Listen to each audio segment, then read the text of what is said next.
What's good, Bully World? This is Ab, your host, Bully Talk with Abkc. I'm out here with my man, Nico.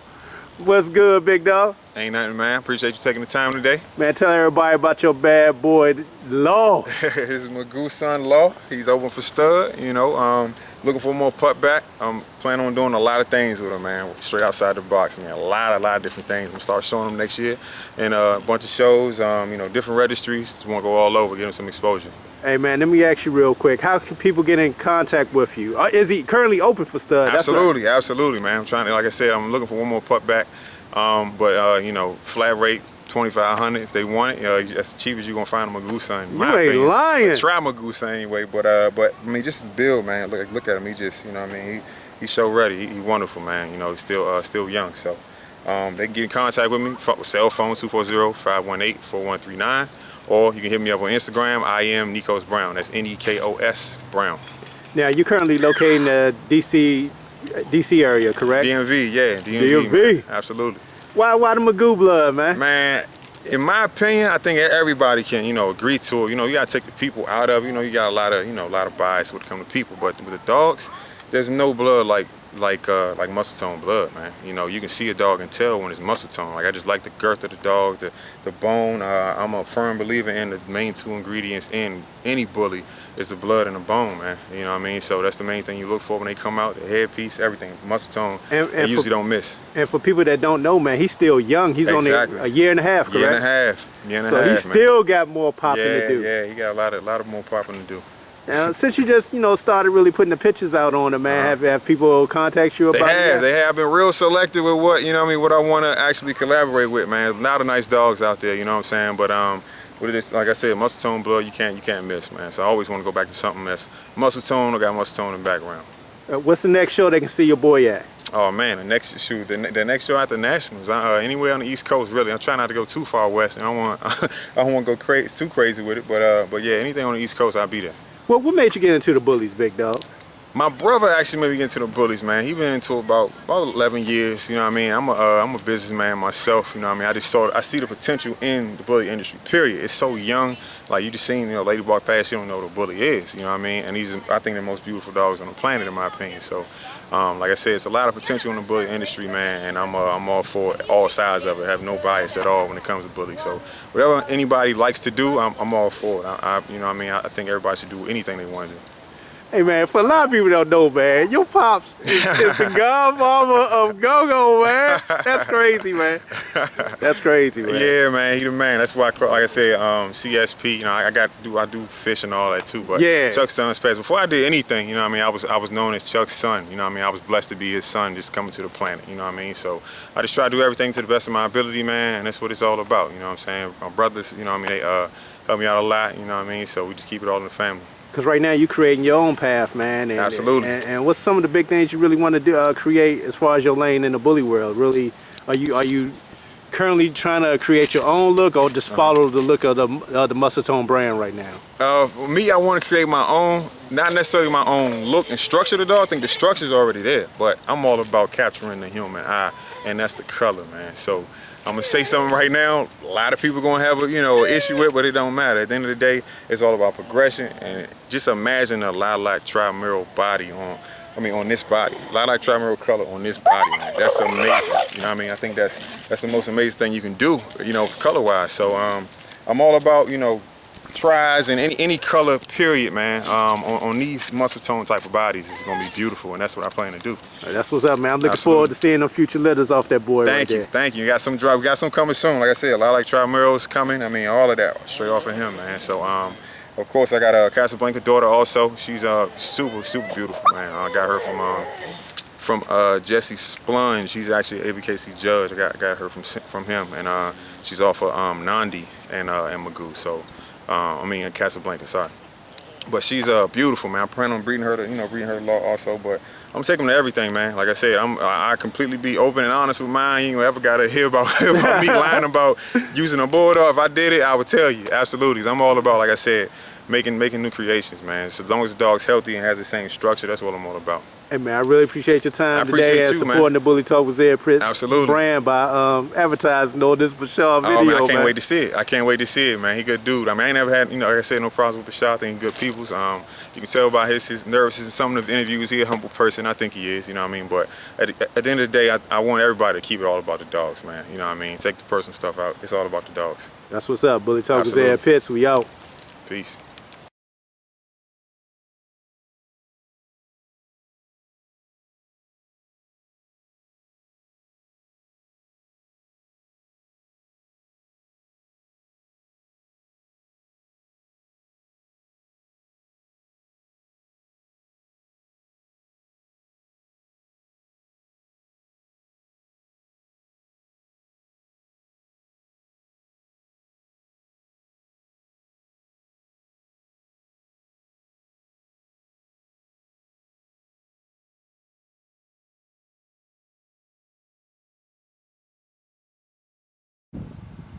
What's good, Bully World? This is Zeb, your host, Bully Talk with Zed Prince. I'm out here with my man, Dave Wilson. What's good, man? What's good? Hey, before we get into this, let me say a couple real quick things just so y'all understand, because I want to get some things understood before we start this interview.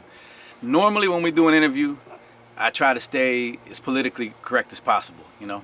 You get a lot of guys always talking about, oh, Dave sounds like a politician, Dave talks like, well, you know what, damn right I talk like a politician, because we come from an era, Zeb, that we didn't have all these things in front of us. We had to fight for all these things, you know? So we had to really put on a good show and make sure people really understood we were doing something for a positive, good reason. It took a long way for us to get there. So I do talk politically correct a lot of times, and that's just because I try to protect the image of what we do and the image of the community. I do that for everybody.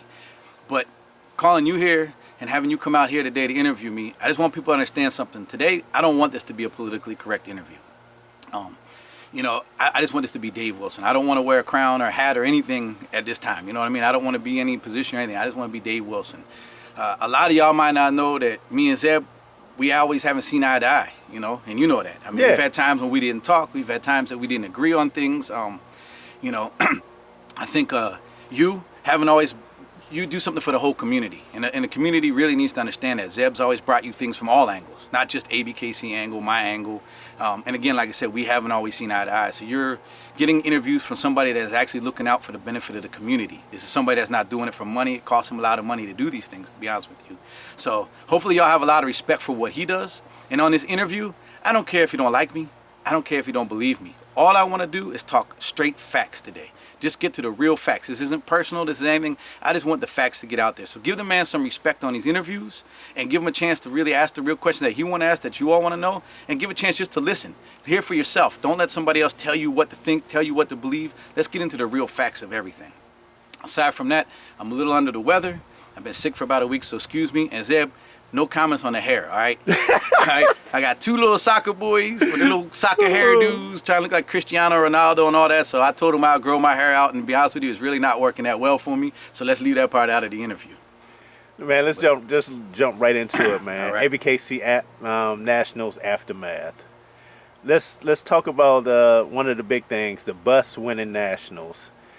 One of the things that many people complained about was, and Ty, my man, that's my man, the ethics point of view. And the reason we're going to talk about that is over the summer, me and Ty, you know, we did a big marketing thing with the Bully Market and Kev of the Lounge, Midwest Monsters, that big collaboration. And with Ty having his podcast, you know, he did a lot of interviewing with Robert Lee, the owner of the bus. Keeping in mind, Ty was responsible for all other breeds at Nationals, and you have Rolando Mata, who had the American Bully side. In my opinion, let's jump right into it. In the category where you had Bowser and the bus, it could have went either way. Rolando picked Bowser in that category. In the category where you had the bus and Beyonce, in my opinion, Beyonce had a better performance, but Rolando was on Ty's podcast and talked about it's not just about performance, but also the structure and The confirmation. and the confirmation of the overall dog. what is your thoughts on that as far as do you feel it was a conflict of interest with Ty being a part of that process of judging when it came down to the Best in Show? Well, no. To be honest with you, I don't see any of these podcasts, a lot of these things. I don't really try to. I don't have a lot of time to watch all that stuff, so I don't get a chance to see what everybody does and what everybody says. No, because Ty judged the multi-breeds. Ty had nothing to do with any of the choices in the American Bully Ring. Ty wasn't privy to what was going on in the American Bully Ring. In fact, the multi-breeds show part lasted longer than the American Bully Ring. So Ty was still judging when Best of Breed was completed within the American Bully Ring, so he never got a chance to even see any of that. Had no input, no say, none of that. That's all 100% Rolando Mata. And when I talk about the bus, we're talking about a dog that is a great dog, a dog that's been a #1 dog 2 times, a dog that has earned his stripes, a dog that's traveled around and proven that it is a quality dog, proven that he is a great representation of the American Bully, proven that he is a winner, proven he's a grand champion, proven again and again he's a top dog. He's the top dog 2 years in a row again. So we're not talking just an ordinary dog. I mean, we're talking a dog that has proven himself to be a quality dog and a top competitor. So Rolando Mata picking that dog, I mean, there's a lot of great dogs. There's a lot of great dogs in the ring. The class was broken up by variety, and then Bowser did beat or win, I believe, the pocket variety of that. I didn't see that part of it. A lot of people don't realize that at Nationals, I'm sure you know that, like, I don't get to watch a lot of it. I'm doing all the back end stuff, the stuff that people don't want to do and don't want to see. So I didn't get to see a lot of that, but I did get to see the very end. And Ty has no say in that. And even when it came, by the time Ty finished his ring, Rolando had already chosen that dog. And again, it's a great dog. So a lot of great competitors, and it was a great dog. I think maybe people were surprised to see that he hadn't competed this year and just came out of nowhere. But we're not talking a dog that hasn't competed. I mean, we're talking a dog that went years and years and years, nonstop. So, I mean, we are talking about a quality dog that has earned his way. So I can't see any reason that dog isn't a contender and shouldn't have been chosen. And Rolando can speak for himself. It was his ring. He's the judge. And like you said, I guess he's had a podcast where he talked about it. So you've already heard his opinion on that. So I don't need to speak on that. I mean, it's his ring. By the time Ty and Rolando come together is at the very end for Best in Show. And that's a different category. And Rolando is the senior. He is the lead judge because he judged the American Bully. So it is actually Rolando's choice at the end of Best in Show. All Ty would have done at that moment is give his opinions. But really, Ty's already chosen his top dog of each thing. So Rolando was looking at the best of each breed that Ty had chosen and his American Bully. So really, none of this really falls on the Ty at all. So there's no political way or anything that could even be tied because it really has nothing to do with it. And again, in this community, I try to express to people like, we're a very small community. So anytime somebody wants to draw lines and dots and things and connect dots and all that, I mean, we're a small community. So there's always some way you can say this person knows this person, and you can't get away from that in a small community. But in this case, no. I mean, a great dog won, a great proven dog won, and it wasn't even Ty's choice. So it is what it is. I mean, congratulations to the bus, One of the other talks that came up were judges showing in the ring. Will that be one of the topics of discussion, say like at Abkc meeting? Should judges be allowed to show at Nationals? I mean, I don't see why not. I mean, judges, a lot of these judges came from the community, and a lot of these judges are great breeders, great handlers. A judge's job is not to look at who's handling the dog. I mean, anytime you talk to anybody, you can say, oh, but this person, whatever. The judge's job is to look from the leash down, not up. It doesn't matter who's handling the dog. It doesn't matter if it's another judge, doesn't matter if it's a friend, whatever the case matter. What we're doing that day is judging the dog. So you have to have respect and trust in the judge, I don't see an issue with judges handling dogs. I mean, everybody's out there. You got to be on your game. Your dog's got to be a great dog. I mean, it's about the dog. It's not about the people. People make it about the people, and the reality is it's not about the people. It's about the dog. So I don't see an issue with anybody handling a dog because really we're only there to judge the dogs, I just want to clarify that because, being a judge, you know how to show in the ring, know how to get the best out of a dog. And sometimes people who come to the ring who might have been showing all year may not have been showing against the best handlers in the ring per se. But on that big stage, you have the best of the best showing on that day. and you'll get people to say what they say. People go say what they say. I mean, that's the day. The Nationals is the premier show. It's where the best of the best come to compete. A handler is no more than somebody that knows how to display a dog. We're not judging on handling. We're not judging really on performance per se. I mean, yes, you want to see the dog in tune with the owner. You want to see that the dog has a good attitude. I mean, things that are displayed within the standard as far as the personality of a dog. But you're not truly judging on that dog's handling or the performance, anything about it. You're judging on the conformation, everything that has to do with the standard. Some handlers are going to be able to move a dog better, display a dog better, but it's still the same thing. When you're watching movement, you're watching for a dog to get into its gait. And that's a certain pace that a dog moves to where it actually moves into its natural gait. Some handlers may know how to achieve that better or faster, but a judge is watching for that moment, when a dog does it, not how fast it gets into the gait. It's watching the dog's movement at that particular moment when the dog is into its correct gait. And I'm talking about a side movement, But a handler, you're not judging a handler. I've heard people say, the dog stacked better, the dog this better. All those things are not what's really being judged. Stacking is so that you can put the dog in a correct position so the judge can go over a dog. In the same with movement, you want to move a dog at a correct pace. These are things that aid the judge in evaluating a dog. But a judge isn't judging on who stacks better, who handles better. No, you're judging on the actual dog. And in that type of event, it's a prestige event, so you should have great handlers. You should have, judges. Anybody, the best of the best need to come out there and compete. That's what it's for.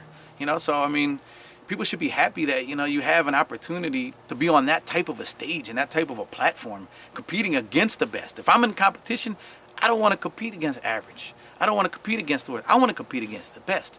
Same thing I tell my kids when they play soccer and stuff like that. It's like, I don't get a lot of glory when you beat a team that really wasn't a strong team. Like, if you really want to know what you're about and you really want to know how good you are, and this can refer to a dog, person, whatever, sports team, whatever, you want to go against the best. That's when you really know what you are. You don't really prove anything until you've gone against the best. And that's the day that the best of the best come out there. So there shouldn't be any political, talk about that at all. I mean, you're there to be the best and compete against the best. And if you're not, then you're scared. And you should be scared, because this is the time when you really want to put on your game, You should be wanting to compete against the best. And that particular day, that particular show is where the best of the best do come to compete. Just speaking on that, because one of the other topics that a lot of people like to talk about, because you're the top dog of the year, it's almost like you should be the national winner. But let's really talk about that for a minute, because everybody in the top 10 isn't allowed the opportunity to get out to compete for that top dog, because it takes a lot of money involved with that. Now, me and Mo Barrows talked about that a few years ago with Big Papa. It really takes a lot of money and grind to really get out to compete and show all around the country. Yeah. And not everyone is afforded the opportunity. So when you get the big stage of Abkc Nationals, and you might have a dog who wasn't afforded the opportunity to go out and campaign all year, on that day, he can shine to be the best just like everyone else. Yeah, I mean, put it like this. If you are expecting that the top dog of the year automatically win nationals, then you're automatically putting some type of politics into it. And that it shouldn't be the case. Exactly, by having that type of mentality, thinking like this is the top dog so he has to win nationals, then that's adding some politics to it. Every dog has their day. Every show is different. Every result is going to be different. Just because you've won a majority of shows year round doesn't mean that that day is your day. That means you're an exceptional dog. That means you've done very well. That means you probably have earned the title to be the top dog, because top dog competition is about overall competition throughout the year.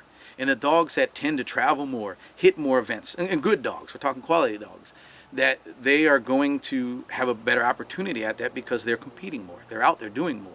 But just because you're the top dog doesn't mean that you're the top dog that day at nationals. The dog of the day is the dog of the day.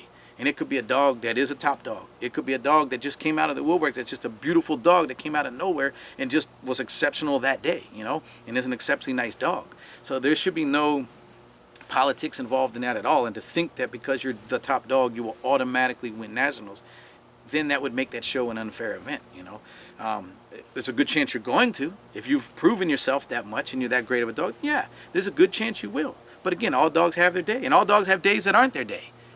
And that Yeah, might have you been know, the day that wasn't your day, you know? I agree with that. I had a rooting interest for the bear. Not gonna lie, as a fan um of that dog, I had a rooting interest for him. But to that day, it wasn't that day. Especially going against Bowser, I'll say that because Bowser did a phenomenal job in that round. Yeah, I can't comment on really on a lot of Oh, that people was I just heard say that, but I didn't, view that part of the event, so I didn't get a chance to see that. The Bear's a beautiful dog. He's earned his title, #1 dog, 2017, top dog winner. Much respect to him. They did a great job campaigning, promoting the dog.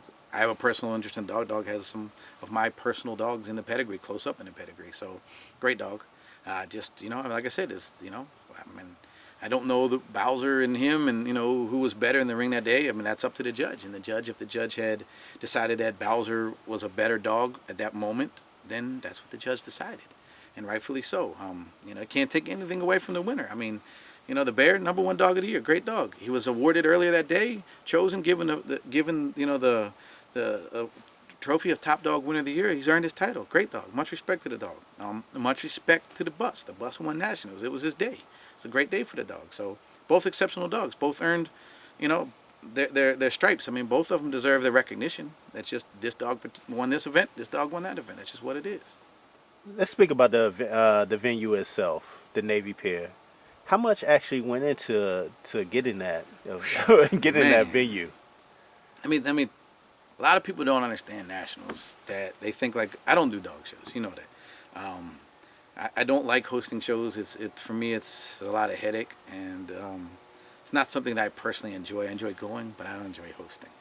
Nationals is something that we decided to do many years ago, and we decided that we had to do that because we needed to give a good platform for competitors in the breed at the end of every year, to where everybody could come and compete. That was the idea. Judges, everybody, hosts, reps, doesn't matter. We wanted that to be the day that everybody came out. We, as Abkc, put on that event. We wanted to make sure that it was a premier event, a prestige event. We've always wanted to have top venues, pipe and drape, beautiful carpet. We've always had the black carpet theme with the big giant banners, and we've really dressed it up to really make it look nice. We've always had custom trophies. I mean, if you notice, we've had trophies that nobody else has ever had. We want the hardware to be hardware that is phenomenal, that you can't find hardware like that or anywhere else. We really want our community and our supporters and our competitors to have a day when they can come and really get to compete with the best and feel the best, to really feel like they're on a stage that really makes them and this breed look good. And that's our job. That's what we do. We try to provide the perfect atmosphere for that, and we want it to look good. So it costs a lot, and it takes a lot of work, and it's never an event that's going to make money. We know that it was never an event that was going to make us any kind of money. We know that it's a financial loss no matter how we do it. However, it's an investment in our community, it's an investment in our breed, and it's an investment in all of us. So, I mean, we do it for that purpose. It's always an expensive event. And this year, oh man, above and beyond what it's ever been. Navy Pier, if you don't know Chicago, I mean, that is an iconic place for Chicago. It's not a place where they do dog shows. They don't have dog shows there. I think if we might be the first ever there, This is somewhere that is a tourist attraction. So this is somewhere that is a union building, which is a whole nother thing, a whole nother thing that I'll get into. But Navy Pier is very difficult for us to get. Navy Pier, very expensive.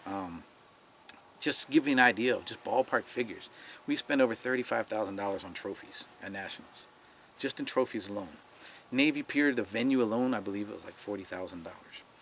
Normally on pipe and drape, we're spending somewhere between $15,000 and $18,000 to $20,000 on pipe and drape. Pipe and drape at Navy Pier is $45,000. Unbelievable.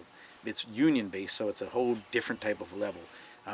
Because it's union there, we had to pay a lot of union fees. We were only allowed union workers to do things that we would normally be out of pocket to do, as far as cleanup crews, security, other staffing. We had to go through them for every aspect of it. So, because it's union, even the security and all that, they have a way that you have to have police, you have to have all these different things that they make you have to pay. The end of that event is probably, and this is no exaggeration, $150,000 event. It's an extremely expensive event. And you don't stand to even make $50,000 on an event of that size. So you're looking at a $100,000 wash just to do an event like that. But we wanted to do it. It was time to go back to the Midwest, and we really wanted to look good. We wanted the Midwest to look good. We wanted to show a lot of respect to the Midwest. We wanted our community to look good, and we wanted our breed to look good, and the other breeds to look good. And so we decided that this was a worthwhile investment. It's a lot of work. For those that don't know, I'm actually not the person that runs Nationals. It's actually Regina. Regina's the one that handles and runs everything. This year we teamed up with Hakeem. Hakeem Bream of Animalville Breeders, who's originally out of Chicago. He helped us a lot with the PR. This year we did a lot of PR work, more than we normally do. We did a lot of media work that doesn't normally happen. If you didn't see, or if you did see, we were on ABC News. We were on Fox News. We were on NBC News. We were in the Chicago Tribune. We did radio shows, radio interviews. I did 2 radio shows myself that were, talk radio, big talk radio stations in Chicago. Hakeem did quite a few things on the different news stations, media stations. We had other people that flew in from other countries that helped out and brought their dogs in, for all of that. It's just the media was above and beyond anything we've ever done there before. And we did it because we really wanted to bring a lot of public light to what we do. And we really wanted Chicago to feel like, like we were there, and we were there out of respect and something. So we did as much as we've ever done before. And again, it's never been like that. I mean, we were on all the major news stations prior to the event. The night before the event, I had to leave the setup and go over to ABC News, and we did a live thing on ABC News right there on the street, where their evening news. We did a morning news was there. I think Fox was one. I can't remember Fox, NBC, ABC, which was which time, but we were on all of those news channels. So it was a lot of work, a lot of money, and a lot of effort just to try to provide something great for our community. So, just speaking on that, let's get into to another topic. Terrell Hall of Fame. When did you find out that he was might be coming to Nationals? You know what? I didn't know that until Sean came up and told me that he came to the door and they turned him away. I didn't know that. If you want to get into that, we can get into any of that too. Yeah, let's get into that, because a lot of people were disappointed that he wasn't able to get in. Do you want to speak on that as far as what actually went down with that? Because let's get into it. Let's get into everything. That's what I'm here for today. I'm here to get into anything that you want to get into, that the community wants to get into. Like I said, I don't ever fear a topic. So, and I don't want to be politically correct today. Let's talk about that. Why was he turned away? All right, let's back up on all that. For a while, they've had a message board that has been taunting and antagonizing our community in many ways. And it's done a lot of negative things to our community. And it's really upsetting to see, because it's not something I hear people talk about, about the dogs. But this is, real talk here. It's not about the dogs when you're taking individuals and trying to tear them down, when you're making people fight against each other, when you're slandering people, when you're talking about people's families, and just all these nasty, disgusting things that go on. That's not good for our breed. That's not good for our community. I've heard people say, "Oh yeah, but good things go on," or "This is true." No, these things are not. These are really nasty things, and they're like almost like snitch type things. Things like, I don't even know how people could think this is like real stuff. Like in the real world, like we don't snitch on each other. We don't talk about another man. If you got something about a dog or something positive or negative, you speak out and you teach about it. But you don't have something that's based around just tearing people down and doing things like that. And just it's disgusting. It's really disgusting to me to see that. And a lot of people, like, they throw the thing at me, like they see something that goes on in this community, and I would like to get into this later on, and they blame me. "Oh, Dave, you see this, or you have this, and you should be controlling this." Okay, whatever. I can take blame for a lot of things, and we can get into that. Same thing goes for somebody that owns a message board. This is your board. This is under your name. This is something you see, you're part of, and you're allowing. So you're allowing all of these nasty, sick things to go on that are disgusting for our community, that make people, it makes us look like a joke. And really, it's garbage stuff. It's like things that we don't need, nobody needs to, there's things that have to do with racism, there's things that have to do with sexuality. There's just so many things that are so sick that go on. And that's going on under your radar, flying under your name. This is your name carrying this, and you're allowing this. You're allowing all these things to happen. This isn't about the dogs. I'm talking about all the other things. And everybody that's privy to those things knows exactly what I'm talking about. So there's no point in debating this. This is what it is.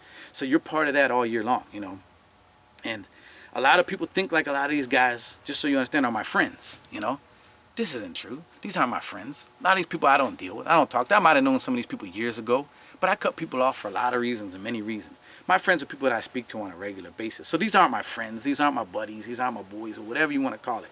I don't deal with people that are snitches. I don't deal with people that talk about other people. I don't deal with racists. I don't deal with all these type of things that are about negative things about people. I don't do that, man. I'm about people, and I'm always about doing something positive for people, for all of us. And that's all I've ever been, you know, that part of it anyway. So this to me is very disgusting to see all of this go on, and to allow all this to go on, and to allow it to go under your name.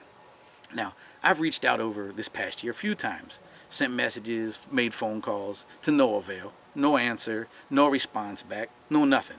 You know, when people want something from me or they got a problem, they contact me, I respond.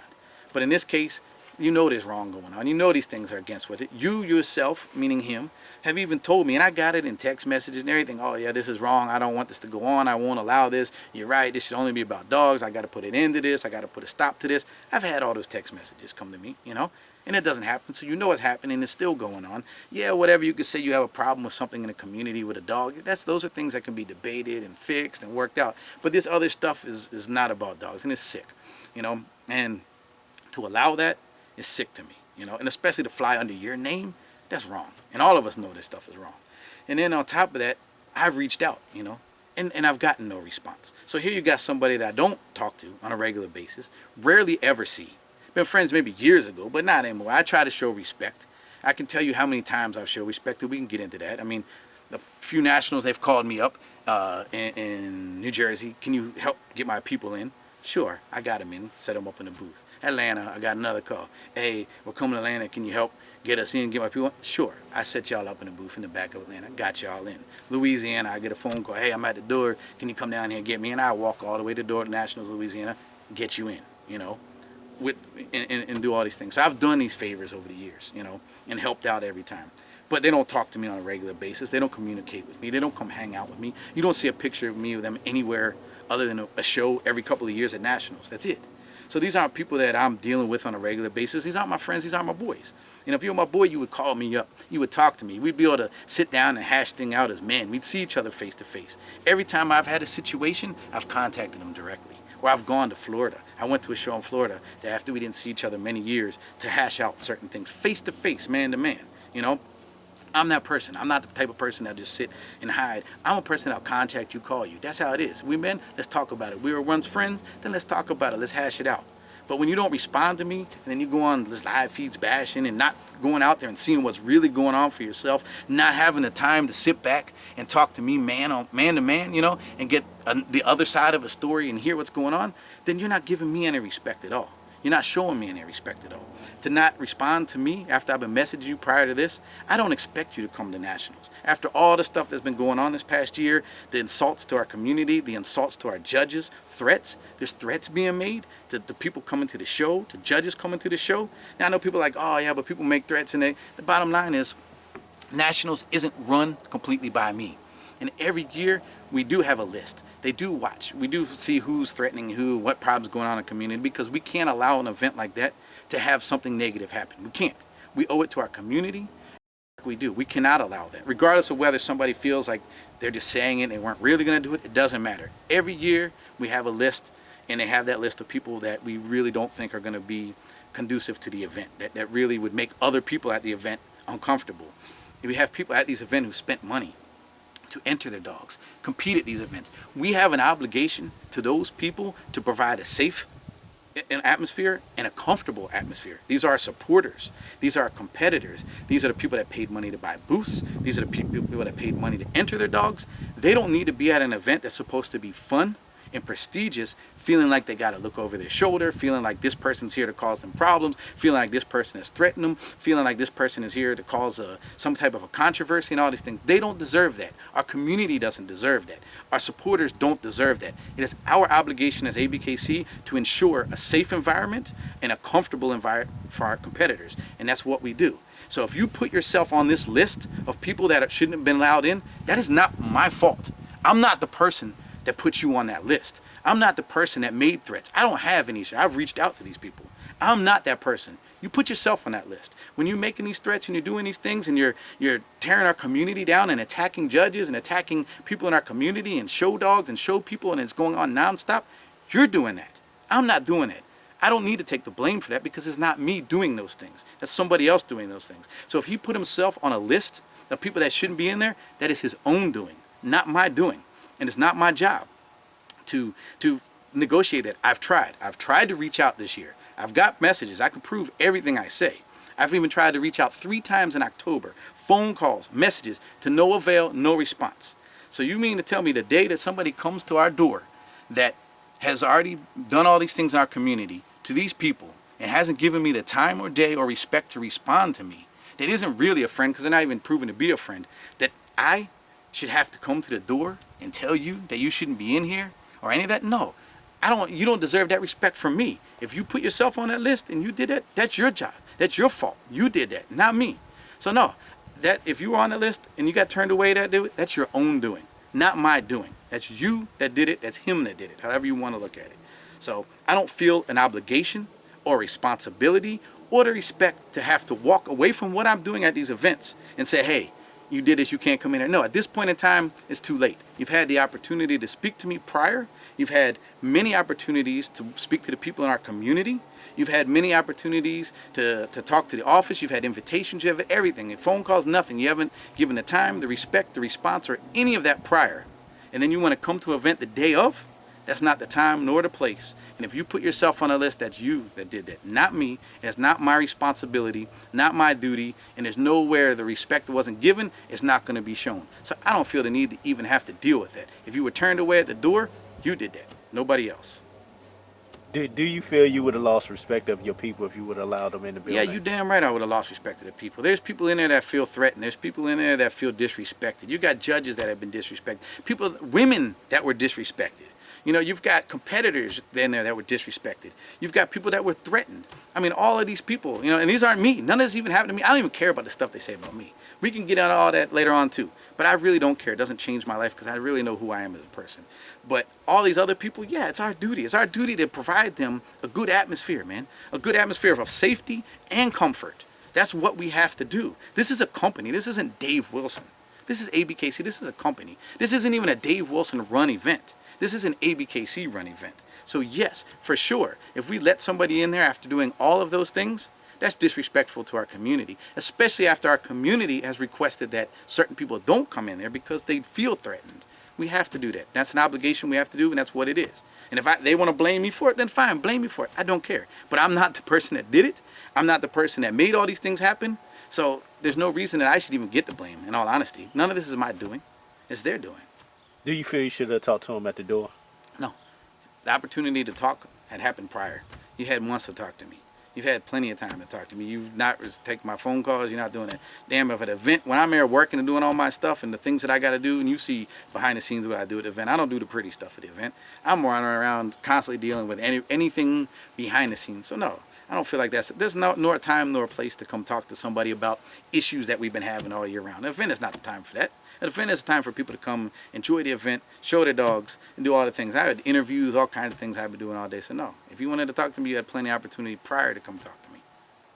And another thing, just thinking about the whole situation at hand, say if he didn't do anything, but say other people felt a certain way. You had camera crews there from, I think ABC? Was it ABC? I had ABC there and the Chicago Tribune there. Chicago Tribune. If something would have happened at the event, it would have been a black eye on the Abkc.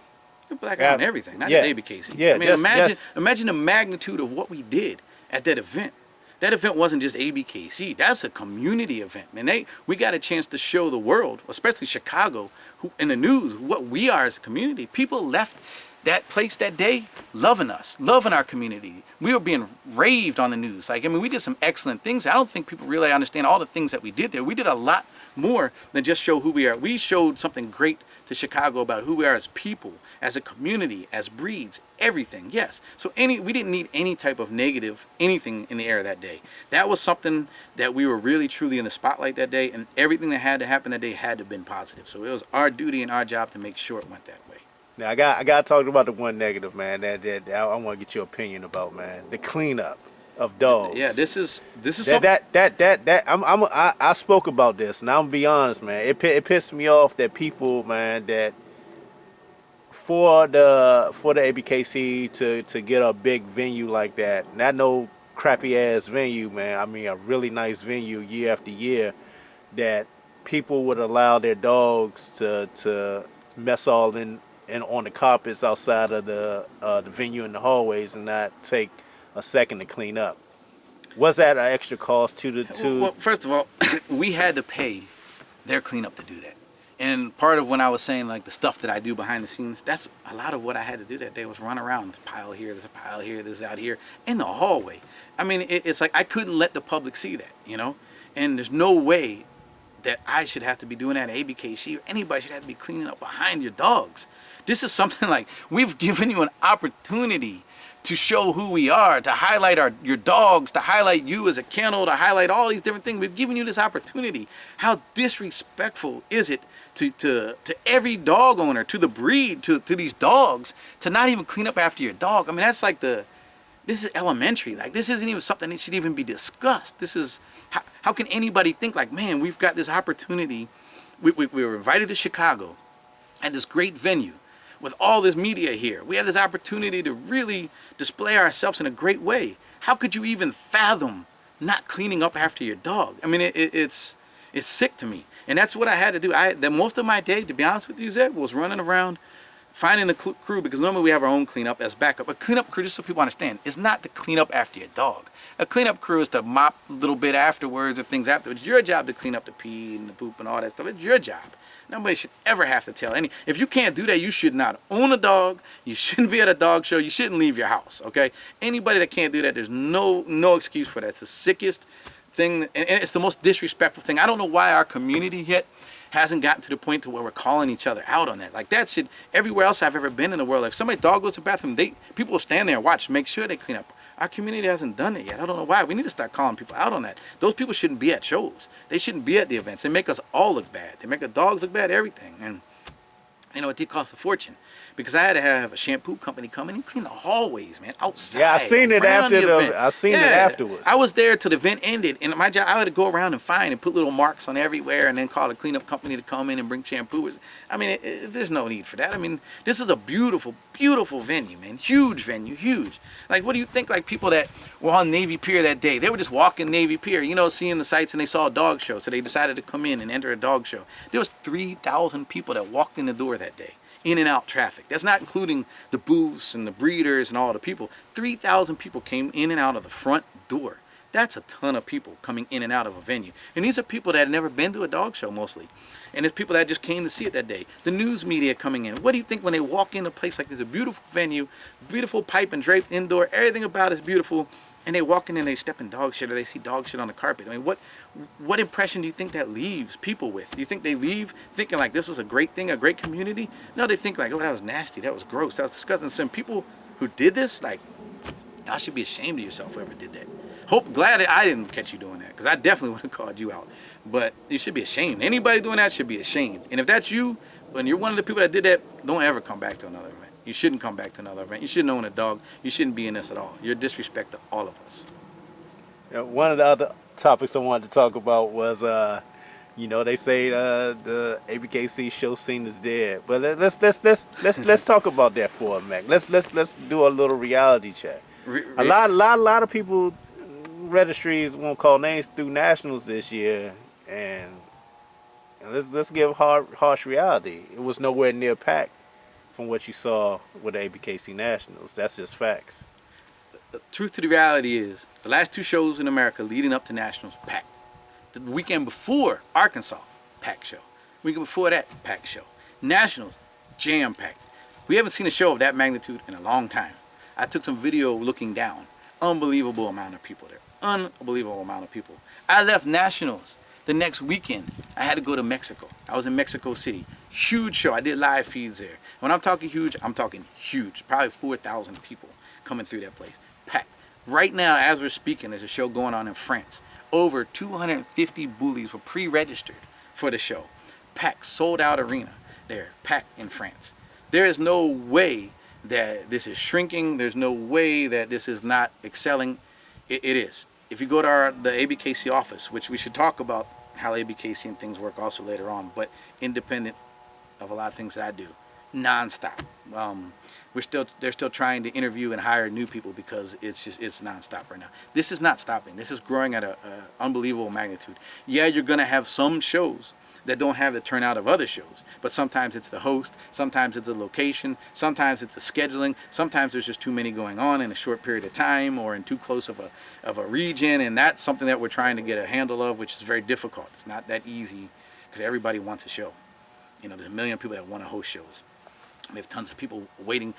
In Europe right now, we have a board of hosts that want to have shows, and it's having issues going on right now because so many people in Europe are wanting to have shows that the scheduling is difficult to even figure out how to do that. In America, it's crazy. So it's like we try to find ways to slim it down, but yet there's so many that want to do it that it's almost impossible. So it's a never-ending thing trying to figure out how and when to have shows, and the time difference between them and spacing is very difficult. But as far as slowing down, no, it's at an all-time high, and you don't have to take my word for it. You can just look. Another thing about this interview, let me just change subject real quick, is I'm just stating facts on this interview. None of these things today are going to be my personal feeling. This is just facts that I want to talk about. So the facts are out there. Just go on the internet and look at the shows and see. I mean, it's the difference between us and a lot of other things is Abkc every weekend has at least 4 shows. The average in America, 3 to 4 shows a weekend. Average overseas, at least 1 show overseas every weekend.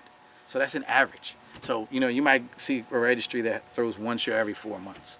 Well, in 4 months, we've already shown 30-some shows, you know, already held 30-some shows. So it's like there's a lot of Abkc shows going on. So, yeah, you're going to run into a situation where you're going to have some that the attendance wasn't there. And there's a lot of variables for that.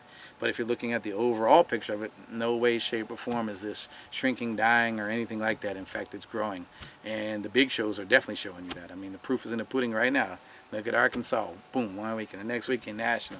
Next weekend, Mexico. This weekend, France. Every one of those shows, you're turning thousands of people and hundreds of dogs. So